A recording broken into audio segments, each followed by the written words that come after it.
কত টাকা পয়সা খরচ করলাম বড় পোলা মেজো পোলা মানুষ করতে, আর ছোট পোলারে বানাইলাম কামলা। কেউ আমার ভাত দিতে চায় না, আর যে পোলারে বানাইলাম কামলা ওই পোলা আজকে আমারে পালবার চায়। আব্বা, কি হয়েছে তোমার? মন খারাপ করে বসে আছো কেন?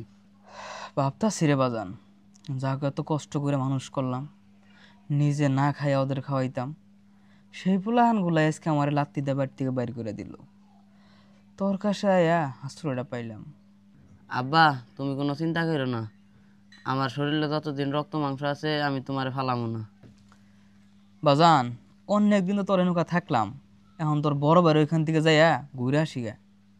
আব্বা, ওরা তোমার এত অপমান করার পরেও তুমি আবার অগ কাছে যাওয়ার চাও? কি করবো ক, আমার তো আমার নাতি পুত্রে দেখতে নিয়ে খুব ইচ্ছা হয়, মনে হয় সারাক্ষণ নগে থাকি। আব্বা, তোমার যখন যাওয়ার মনে চায় যাও, আমি তো আর তোমারে ফিরাবার পারবো না। তোমার যখন ইচ্ছা হয় আমার কাছে চলে আইসো। তাইলে বাজান আজকে বিকেলে বরং আমি যাই। আচ্ছা আব্বা, তাহলে বিকালে যাইনি। আব্বা, তুমি আবার এসে বাড়িতে? তোমার না বাড়িতে আবার না করছি, কি কবা কও? বাজান, আমি তো আর বাড়িতে থাকবার নিগে আহি নাই, আমি আইসি তোর একটা জরুরি কথা কবার নিগে। সামনের মাসের 1 তারিখ তুই আমাকে বাড়িতে থাকিস, কিছু জরুরি কথা আছে। আমি জানাম না, আমার কাজ আছে। আমি তো তোমার মতো আকাম নিয়ে ঘুরি না। বাজান, তো আর আমি যাবার কমু না, এটাই শেষ। এই বাড়ি যা, আর কোনো দিন তোকে আমি যাবার কমু না।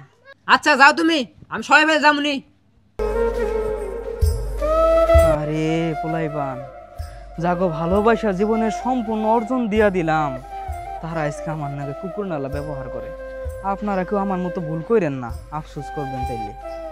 বাবা পরাণ, সামনের মাসের 1 তারিখে তুই আমাকে গ্রামের বাড়িতে একটু যাস, তখন একটু দরকার আছে সব ভাইয়ের লগে। আমার একটু এর আগে কাজ আছে। ঠিক আছে যামুনি, যাও। কি কবা? তাড়াতাড়ি কও, বাড়িতে অনেক কাজ ফেলাইছি, তাড়াতাড়ি কও। হ্যাঁ, তুমি কাজ ফেলাইছো, আমরা কাজ ফেলাইছি না। কাজ কাম খালি তোমাকে আছে, আমাকে নাই। আমরা খাই আর ঘুরি না। এই তোর এঙ্গে থাম, তোর রাগারাগি বাদ দে, তোকে ডাকছি একটা বিশেষ কারণে। উকিল সাহেব তখন কিছু কথা কব, তোর উকিল সাহেব কথাগুলো মনোযোগ দিয়ে শুন। আসলেই আমি আপনাদের মিথ্যা কথা বলছিলাম। ওই মামলাটায় আপনার বাবাই জিতছিল। ওই জমিটার মালিক এখন আপনার বাবাই, আজিজুল সাহেবের। তাইলে এখন ওই জমিটা তো আন্দাই পামু।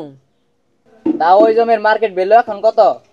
তা প্রায় 1,20,00,000 টাকার মতো।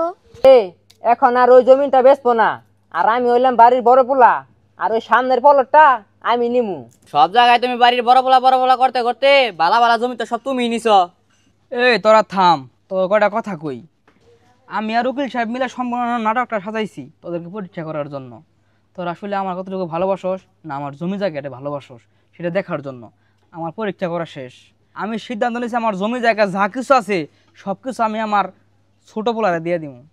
আব্বা, আমরা কি তোমার পোলা না? আমরা তো তোমার পোলা। ওই জমির প্রতি আমাদের অধিকার আছে। হ আব্বা, মেজো ভাই তো ঠিক কইছে, আমরা কি তোমার পোলা না? তোরাও আমার পোলা, কিন্তু তোরা আমার দুঃসময়ের পোলা না, তোরা আমার সুসময়ের পোলা। যখন দেখলি বাবার সম্পত্তি নাই, তোদের সবার ব্যবহার পাল্টে গেল, তখন আমি তোর কাছে বোঝা হয়ে গেলাম। কিন্তু আমার ছোটো পোলারে দেখ, যখন জানে যে বাবার সম্পত্তি নাই, তখন সে বাবার ছায়া হয়ে দাঁড়াইছে। তখন তার ব্যবহার কোনো পরিবর্তন হয় নাই, তারা তার বাবাকে আগের মতোই ভালোবাসে। আর তোদের ভালোবাসায় দেখ, যখন দেখলি সময় সম্পত্তি আমার কোনো কিছু নাই তোদের দেওয়ার মতো, তখন তোরা আমার দূর দূর করে তাড়াই দিলি। তাই আমি ঠিক করছি, আমার জমি জায়গা যা কিছু আছে সব কিছু আমি আমার ছোটো পোলারেই দিব।